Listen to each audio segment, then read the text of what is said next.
নমস্কাৰ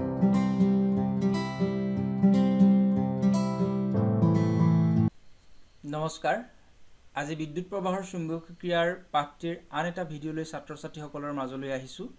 আজিৰ ভিডিঅ'টোত ছাত্ৰ-ছাত্ৰীসকলক পাঠটোৰ এটা আৱশ্যকীয় অংশ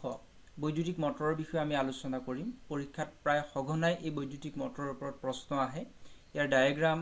গঠন প্ৰণালী, কাৰ্যপ্ৰণালী সম্পৰ্কে ছাত্ৰ-ছাত্ৰীসকলক পৰীক্ষাত সোধা যায় ইয়াৰ ওপৰত প্ৰশ্ন।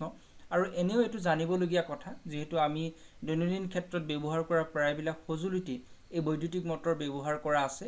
আৰু বিভিন্ন ধৰণৰ যিবিলাক প্ৰজেক্ট কম্পিটিশন ছাত্ৰ-ছাত্ৰীসকলে কৰে তাত বৈদ্যুতিক মটৰ ছাত্ৰ-ছাত্ৰীসকলে সাধাৰণতে ব্যৱহাৰ কৰে। গতিকে সেই মটৰটোনো কেনেকৈ বনাইছে আজি ছাত্ৰ-ছাত্ৰীসকলে আজিৰ ভিডিঅ'টোত জানিব পাৰিব আৰু কথাখিনি বুজি লোৱাৰ পিছত প্ৰেক্টিকেলি কেতিয়াবা হয়তো বৈদ্যুতিক মটৰ ছাত্ৰ-ছাত্ৰীসকলে প্ৰস্তুত কৰিব পাৰিব। কিন্তু ভিডিঅ'টো আৰম্ভ কৰাৰ আগতে মই মনত পেলাই দিব খুজিছো এই আগৰ ভিডিঅ'টোৰ কথা যিখিনি কথা আগৰ ভিডিঅ'টোত কোৱা হৈছিল সেইখিনি কথাৰ পিছৰ অংশ এইটো আৰু সেই কথাখিনিৰ যিকিটা নীতি আমি পাইছিলো অৰ্থাৎ ফ্লেমিঙৰ বাওহতীয়া নীতিটোৰ কথা বিষয়ে ক'বলৈ গৈছো য'ত বুঢ়া তৰ্জনী আৰু মধ্যমা আঙুলি ব্যৱহাৰ কৰি চুম্বক ক্ষেত্ৰৰ দিশ আৰু প্ৰবাহৰ দিশৰ অনুযায়ী বুঢ়া আঙুলি অৰ্থাৎ বলৰ দিশ কোনপিনে হ'ব সেই সম্পৰ্কে ছাত্ৰ-ছাত্ৰীসকলক অৱগত কৰাইছিলো। সেই নীতি আজি কিন্তু আমি এই বৈদ্যুতিক মটৰ যিটোৰ বিষয়ে মই আজি আমাৰ প্ৰথম যিটো আমাৰ ফ্ৰন্ট কভাৰ পৃষ্ঠাত দেখুৱাইছো এই মটৰ সঁজুলিটোত কিন্তু আজি ব্যৱহাৰ কৰিম। গতিকে সেই নীতিটো এই ভিডিঅ'টো চোৱাৰ আগতে ভালদৰে আগৰ ভিডিঅ'টো চাই কিন্তু শিকি লোৱাটো খুবেই আৱশ্যক। আৰু এই নীতিটো দিয়েছিল ফ্লেমিঙে প্ৰবাহযুক্ত পৰিবাহী কাৰেন্ট গৈ থকা পৰিবাহী বা ৱাৰডালৰ ওচৰত যদি চুম্বক এডাল ৰাখো তেন্তে এটা আকৰ্ষণ বা বিকৰ্ষণ বলৰ প্ৰভাৱ পৰিব কাৰণ কাৰেন্ট যোৱাৰ ফলত পৰিবাহীডালো এডাল চুম্বকলৈ ৰূপান্তৰ হ'ব আৰু ওচৰত এডাল চুম্বক ৰাখিছো গতিকে দুইডাল চুম্বক হৈ পৰিল। গতিকে হয়তো তাত আকৰ্ষণ বল হ'ব যদি একেধৰ্মী মেৰু হয় বা তাত বিকৰ্ষণ বল হ'ব যদি বিপৰীত আকৰ্ষণ বল হ'ব যদি তাত বিপৰীতধৰ্মী মেৰু হয় আৰু তাত বিকৰ্ষণ বল হ'ব যদি একেধৰ্মী মেৰু হয়। গতিকে নহয়নে বাৰু সেই কথাখিনি আমি আগৰ ভিডিঅ'টোত চাইছিলো। আহচোন আজি সেই কথাখিনিকে আমি ব্যৱহাৰ কৰি আমি আজিৰ ইয়াৰ পিছৰ অংশটোলৈ আমি যাব বিচাৰিছো য'ত আমি আজি মটৰৰ বিষয়ে আলোচনা কৰিম। প্ৰথমতেই দেখুৱাইছো বৈদ্যুতিক মটৰ। এতিয়া আমাক যদি কোনোবাই সোধে বৈদ্যুতিক মটৰ মানেনো কি তেন্তে আমি ক'ব পাৰিম বৈদ্যুতিক মটৰ হৈছে বৈদ্যুতিক শক্তিক যান্ত্ৰিক শক্তিলৈ ৰূপান্তৰ কৰা এটা আৱৰ্ত সঁজুলি। নহয়নে বাৰু? কাৰেন্ট দিছো সেই কাৰেন্টখিনিক যান্ত্ৰিক শক্তিলৈ যন্ত্ৰচালিত এটা শক্তিলৈ এটা ঘূৰ্ণন শক্তিলৈ মটৰটোৱে ৰূপান্তৰ কৰিব পাৰে। ঘূৰি থকা সঁজুলি আৱৰ্ত সঁজুলি। গতিকে আমাক সুধিলে আমি ক'ম যে বৈদ্যুতিক মটৰ হ'ল বৈদ্যুতিক শক্তিক যান্ত্ৰিক শক্তিলৈ ৰূপান্তৰ কৰা এটা আৱৰ্ত সঁজুলি। ছাত্ৰ-ছাত্ৰীসকলে ইয়াৰ পৰা এটা কুৱেশ্যন নোট কৰি এনেদৰে লিখিব পাৰে যে বৈদ্যুতিক মটৰ কি আৰু তাত এই লাইনটো লিখি থব পাৰে আৰু সেই কুৱেশ্যনটোৰ লগতে মই আন এটা লাইনো লিখিছো য'ত বৈদ্যুতিক মটৰৰ ব্যৱহাৰ সম্পৰ্কে আহিব পাৰে আৰু ব্যৱহাৰ কেইটা ছাত্ৰ-ছাত্ৰীসকলে জানেই গতিকে জনা কথাকেইটাকে লিখিছো যে বৈদ্যুতিক মটৰ বৈদ্যুতিক পাংখা আমি পাংখাখনত বৈদ্যুতিক মটৰ ব্যৱহাৰ কৰি ৰাখিছো নহয়নে বাৰু ঘূৰি আছে। গতিকে কেনেকৈনো পাংখাখনত বৈদ্যুতিক মটৰ আছে বা কি সেইখিনি বিষয়ে আমি ছাত্ৰ-ছাত্ৰীসকলক আজিৰ ভিডিঅ'টোত জনাম। ৰেফ্ৰিজাৰেটৰত আছে কাপোৰ ধোৱা মেচিন বা ৱাশ্বিং মেচিনত বৈদ্যুতিক মটৰ ব্যৱহাৰ হয়। মিক্সাৰ আমি জানো কোনো এটা বস্তু পিচিবৰ কাৰণে আজিকালি মিক্সাৰ ইউজ কৰে মিক্সাৰত আছে। MP3 প্লেয়াৰ গান বজাবৰ কাৰণে আমি যি ব্যৱহাৰ কৰো বা আগৰ যিবিলাক গান বজোৱা যিবিলাক সঁজুলি আছিল তাতো বৈদ্যুতিক মটৰ ব্যৱহাৰ কৰা হৈছিল। তেন্তে আমাৰ প্ৰায়বিলাক সামগ্ৰীতে বৈদ্যুতিক মটৰ ব্যৱহাৰ হৈ যেতিয়া আহিছে তেন্তে ইয়াৰ আজি গঠন প্ৰণালী কেনেকৈনো ইয়াক গঠন কৰা হ'ল বা কি নীতিৰ ভিত্তিত ই কাৰ্য কৰি আছে তাৰ বিষয়ে আমি আলোচনা কৰিম। গতিকে মই এটা প্ৰশ্নৰ আৰ্হিতে লৈ আহিছো যেটো প্ৰশ্নটো প্ৰায় পৰীক্ষাত এনেদৰে সুধি থাকে বৈদ্যুতিক মটৰৰ চিহ্নিত অংকন কৰা ইয়াৰ গঠন আৰু কাৰ্যপ্ৰণালী ব্যাখ্যা কৰা। গতিকে ডায়াগ্ৰামটোতো এটা নম্বৰ দিয়ে গঠন প্ৰণালীটো এটা নম্বৰ আহে আৰু কাৰ্যপ্ৰণালীটো এটা নম্বৰ আহে কিন্তু আজিকালি খুব কম নম্বৰ আহে প্ৰতিটো অংশতে এক কৈ প্লাস কৰি চিত্ৰত এক গঠনত এক কাৰ্যপ্ৰণালীত এক 3 নম্বৰ আহে। সেই কাৰণে গঠনৰ কাৰ্যপ্ৰণালীখিনি খুব সংক্ষেপে ছাত্ৰ-ছাত্ৰীসকলক মই জনাবলৈ তাৰ এটা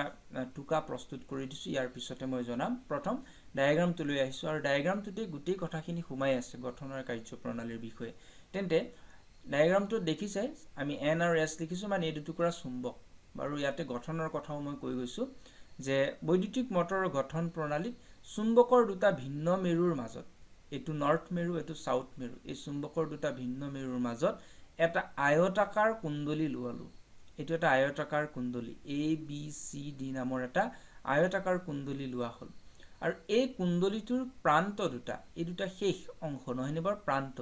এই প্ৰান্ত দুটাত এনে ধৰণে ফলা আঙুঠিৰ দুটা অৰ্ধাংশ লগাই ললো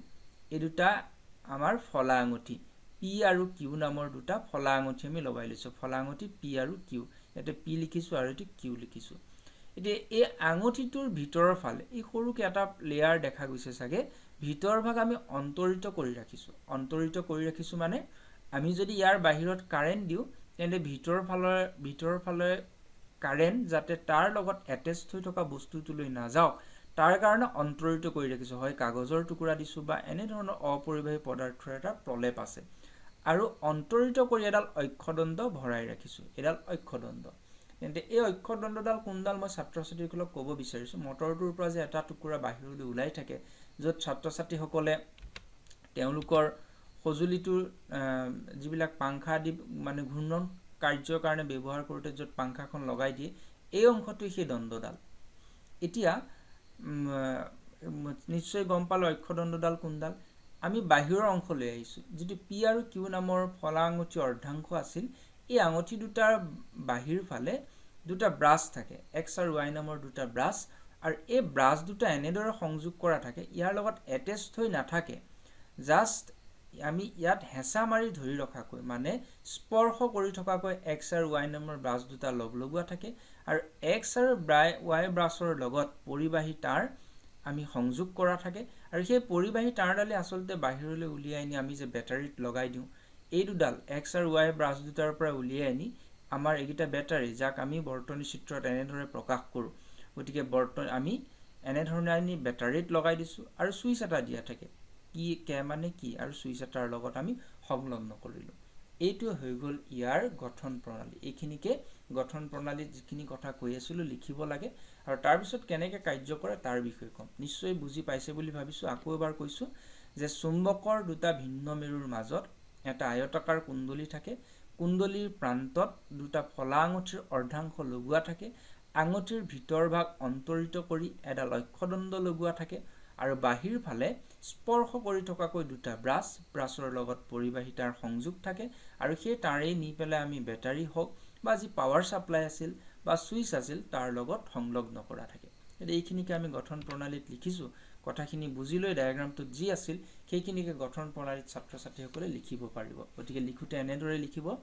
বৈদ্যুতিক মটৰৰ গঠন প্ৰণালীত চুম্বক ক্ষেত্ৰৰ দুটা ভিন্ন মেৰুৰ মাজত ওপৰৰ চিত্ৰত আমি যেহেতু ডায়াগ্ৰামটোৰ তলত কথাখিনি লিখিম সেই কাৰণে ওপৰ বুলি লিখিছো ওপৰৰ চিত্ৰত দেখুৱাৰ দৰে এটা আয়তাকাৰ কুণ্ডলী এনেদৰে ৰখা হয় যাতে ABCD আয়তাকাৰ কুণ্ডলীৰ AB আৰু CD বাহু চুম্বক ক্ষেত্ৰৰ দিশৰ লম্ব হয় কুণ্ডলীটোৰ প্ৰান্ত দুটাত এটা ফলা আঙুঠিৰ দুটা অৰ্ধাংশ P আৰু Q সংযোগ কৰা থাকে আঙুঠি দুটাৰ ভিতৰ ভাগ অন্তৰিত কৰি এডাল অক্ষদণ্ড সংলগ্ন কৰা হয় আৰু দুইটা আঙুঠিৰ বাহিৰ ফালে স্পৰ্শ কৰি থকাকৈ দুডাল ব্ৰাছ X আৰু Y সংলগ্ন কৰা হয় বা লগোৱা হয় এইখিনি কথাকে লিখিব লাগে ইয়াতে এই লম্বভাৱে ৰাখিব লাগে এই কথাটো যাতে ছাত্ৰ-ছাত্ৰীসকলে স্পষ্টকৈ লিখি সেইটো মন কৰিবলগীয়া কথা মই ভাবিছো যিখিনি কথা কৈ আছো সেইখিনিকে গঠন প্ৰণালীত লিখিব লাগিব এতিয়া কাৰ্যৰ প্ৰণালী লৈ আহিছো এটা কাৰ্য প্ৰণালীনো কেনেকৈ কৰিব মই পুনৰ ডায়াগ্ৰামটো দেখুৱাই লম আৰু সেইখিনি কথা আমি ইয়াত টুকা হিচাপে দিছো তাৰ পিছত দেখুৱাম তে ইয়াতে আমি যেতিয়া বেটাৰী লগাই পেলাই সুইচ অন কৰি দিম তেতিয়া নিশ্চয় ধনমেৰুৰ পৰা প্ৰবাহ ওলাই যাব গতিকে প্ৰবাহ ওলাই গৈছে এটো কাৰেন্টৰ দিশত এটো প্ৰবাহৰ দিশ নহয়নে বাৰু আৰু এটো প্ৰবাহৰ দিশত এফালে ওলাই আহিছে তেন্তে মন কৰিবলগীয়া কথা বিদ্যুৎ প্ৰবাহ চালিত হৈছে আৰু তাৰ কাষত এখন চুম্বক ক্ষেত্ৰ আছে তেন্তে নিশ্চয় এটা বলৰ প্ৰভাৱ পৰিব আৰু চুম্বক ক্ষেত্ৰৰ দিশ বুলি ক'লে আমি জানো উত্তৰ আৰু দক্ষিণ উত্তৰৰ পৰা দক্ষিণলৈ এটা ছাত্ৰ-ছাত্ৰীসকলক আগৰ ভিডিঅ'টোত যেনেকৈ তিনিটা আঙুলি লম্ব দিশত বুঢ়া বাও হাতৰ বুঢ়া তৰ্জনী আৰু মধ্যমা আঙুলিক লম্ব দিশত আমি পুনাই লবলৈ কৈছিলো তেন্তে এতিয়া তৰ্জনী আঙুলিটো উত্তৰ দক্ষিণ মুৱাকৈ ৰাখি মধ্যমা আঙুলিটো এই কাঁড়ডালৰ দিশত ৰাখি চোৱাচোন নিশ্চয় বুঢ়া আঙুলিটো তললৈ গৈছে নহয়নে বাৰু অৰ্থাৎ বুঢ়া আঙুলিটো যদি আমাৰ তললৈ গৈছে তেন্তে আমি কম AB বাহু তললৈ গতি কৰিব নহয়নে বাৰু যাৰ ফলত AB বাহু তললৈ গুচি যাব আৰু এইটো স্পৰ্শ কৰিহে আছিল গতিকে সেই কাৰণে স্পৰ্শ কৰি থকাকৈ বুলি লিখিব গৈছিল আচলতে স্পৰ্শ কৰি থকাকৈ লগাই ইয়াত পোনপটীয়াকৈ মানে ফিক্সকে সংযোগ কৰা নাথাকে আনহাতে আমি যদি CD অংশত চাওঁ তেনে ইয়াত চুম্বক ক্ষেত্ৰৰ দিশ আৰু CDৰ দিশত আহিছে প্ৰবাহ তেনে বুঢ়া আঙুলিটো ওপৰলৈ যাব মানে CD বাহুটো ওপৰলৈ ঘূৰিব আৰু AB বাহুটো তললৈ যাব নহয়নে এতিয়া আধা পাক ঘূৰাৰ পিছত CD বাহু আহি এফালে পাব আৰু AB বাহু ইয়াত পাব আকৌ ইয়াতে X ব্ৰাছৰ মাজেদি প্ৰবাহ এবাৰ CD দিশত গুচি যাব এইটো C হ'ব মই আকৌ ডায়াগ্ৰামটো লৈ আহিছো এইটো C হ'ব আৰু এইটো D হৈ পৰিব নহয়নে বাৰু যাৰ ফলত এবাৰ পুনৰ নৰ্থ টু সাউথ চুম্বক ক্ষেত্ৰৰ দিশ আৰু প্ৰবাহৰ দিশত আঙুলি কেইটা যদি মিলাই চোৱা বুঢ়া আঙুলি তললৈ গৈছে মানে এফালে CD আছে এবাৰ CD তললৈ যাব AB ওপৰলৈ উঠিব আকৌ পুনৰ AB এফালে পোৱাৰ ফলত AB তললৈ যাব CD ওপৰলৈ উঠিব ফলত কাৰেন্ট দি দিয়াৰ লগে লগে প্ৰবাহৰ দিশ এই X আৰু Y ব্ৰাছৰ মাজেদি এবাৰ AB দিশত এনেকৈ যাব CD দি এনেকৈ ওলাই আহিব আকৌ পুনৰ CD অহাৰ লগে লগে CDৰ দিশত এইফালে যাব আৰু ABৰ দিশত এইফালে গুচি আহিব ফলত AB বাহু এবাৰ তললৈ CD ওপৰলৈ CD তললৈ AB ওপৰলৈ ঘূৰাৰ ফলত আমি এটা একাধিক্ৰমে এই অক্ষদণ্ডডালৰ এটা ঘূৰ্ণন শক্তি দেখিবলৈ পাম কওঁতে যিমান সময় লাগিছে সিমান সময় নালাগে কাৰেন্ট দিয়াৰ লগে লগে সেই বলৰ প্ৰভাৱ অনুভূত হৈ AB তললৈ CD ওপৰলৈ AB ওপৰলৈ CD তললৈ ঘূৰাৰ ফলত অক্ষদণ্ডডাল ঘূৰিবলৈ আৰম্ভ কৰিব বৰ ইন্টাৰেষ্টিং নহয়নে বাৰু তিনিটা আঙুলিক ব্যৱহাৰ কৰিয়ে আমি কথাটো বুজিব পাৰো আসলতে তিনিটা আঙুলিৰ কথা সেই কাৰণে আগৰ ভিডিঅটোত মোৰ নিজৰ হাতখনত ছাত্ৰ-ছাত্ৰীসকলক দেখুৱাই বলে চেষ্টা কৰিছিল গতি সেই নীতিটো নাজানিলে বুজিবলৈ অলপ কঠিন হয় গতি আগতে বুজি হোৱা হৈছে যদি ভাবিছো খুব ইন্টাৰেষ্টিং যেটো আমাৰ মটৰৰ গঠন প্ৰণালী আছিল কাৰ্যৰ প্ৰণালী আছে শিকিব পাৰিছো তেন্তে গঠন প্ৰণালীৰ বিষয়ে ছাত্ৰ-ছাত্ৰীসকলক দেখুৱালৈ এবাৰ কাৰ্যৰ প্ৰণালী যিখিনি কথা কৈ আছিল তাক এনে ধৰণে লিখিত আকাৰত ছাত্ৰ-ছাত্ৰীসকলে লিখিব পাৰিব কাৰ্যৰ প্ৰণালী বৈদ্যুতিক মটৰটোত প্ৰবাহ চালিত কৰিলে X ব্ৰাছেৰে সোমাই আৰু Y ব্ৰাছেৰে বেটাৰীলৈ উভতি আহিব AB দিশত চালিত হোৱা প্ৰবাহৰ দিশ আৰু লম্বভাৱে থকা চুম্বক ক্ষেত্ৰৰ দিশ অনুযায়ী ফ্লেমিঙৰ নিয়ম মতে ক্ৰিয়া কৰা বলে AB বাহুক তললৈ ঠেলিব কৈ আছিল আনহাতে CD বাহুত CD দিশত চালিত হোৱা প্ৰবাহৰ দিশ আৰু লম্বভাৱে থকা চুম্বক ক্ষেত্ৰৰ দিশ অনুযায়ী ফ্লেমিঙৰ নিয়ম মতে কৰা বলে CD বাহুক ওপৰলৈ ঠেলিব এনেদৰে প্ৰতি আধা পাক ঘূৰ্ণনত প্ৰবাহৰ দিশ বাৰে বাৰে বিপৰীতমুখী হৈ থাকিব নহয়নে বাৰু AB Xৰ লগত লগ লাগিব এবাৰ CD আহি পেলাই আকৌ Xৰ লগত লগ লাগিব এই চেঞ্জ হৈ থাকিব প্ৰবাহৰ দিশও সলনি হৈ থাকিব ফলশ্ৰুতিত কুণ্ডলীটোৰ সাপেক্ষে অক্ষদণ্ডডাল একে দিশত অবিৰতভাৱে ঘূৰি থাকিব এইটো হৈ গল কাৰ্যৰ প্ৰণালী যিখিনি কথা কৈ আছিল সুন্দৰকৈ এনেদৰে লিখিব পাৰিব বুলি ভাবিছো আমি এবাৰ পিছলৈ যাব বিচাৰিছো আৰু এটা খুব সঘনাই আহি থাকে প্ৰশ্ন 233 পৃষ্ঠাৰ প্ৰশ্নাৱলীৰ প্ৰশ্ন এইটো বৈদ্যুতিক মটৰৰ মূল নীতিটো লিখা এনে গম পাইছো কি নীতিৰ ওপৰতনো কাৰ্য কৰি লাগি এনে আমি এনেদৰে লিখিম বৈদ্যুতিক মটৰৰ মূল নীতিটো হ'ল চুম্বক ক্ষেত্ৰত ৰখা প্ৰবাহযুক্ত পৰিবাহীৰ ওপৰত ক্ৰিয়া কৰা বলৰ প্ৰভাৱৰ নীতি নহয়নে বাৰু যাক ফ্লেমিঙে আগবঢ়োৱা বাওঁহাতৰ নীতিৰ দ্বাৰা বুজিব পাৰি অৰ্থাৎ বাওঁহাতৰ বুঢ়া আঙুলি তৰ্জনী আঙুলি আৰু মধ্যমা আঙুলি পৰস্পৰ লম্বভাৱে মেলি দিলে তৰ্জনী আঙুলিৰ চুম্বক ক্ষেত্ৰৰ দিশ আৰু মধ্যমা আঙুলিয়ে প্ৰবাহৰ দিশ খুচায় তেন্তে বুঢ়া আঙুলিয়ে পৰিবাহীৰ গতিৰ দিশ বা তাৰ ওপৰত ক্ৰিয়া কৰা বলৰ দিশ খুচাব গতিকে খুব ধুনীয়াকৈ এই নীতিটো লিখিব পাৰিব এবাৰ আমি আন এটা প্ৰশ্নলৈ যাওঁ বৈদ্যুতিক মটৰত ফলা আঙুঠিৰ ভূমিকা কি আমি যে দুটা ফলা আঙুঠিৰ অৰ্ধাংশ লগাইছো তেনে নিশ্চয় তাৰ এটা কাম আছে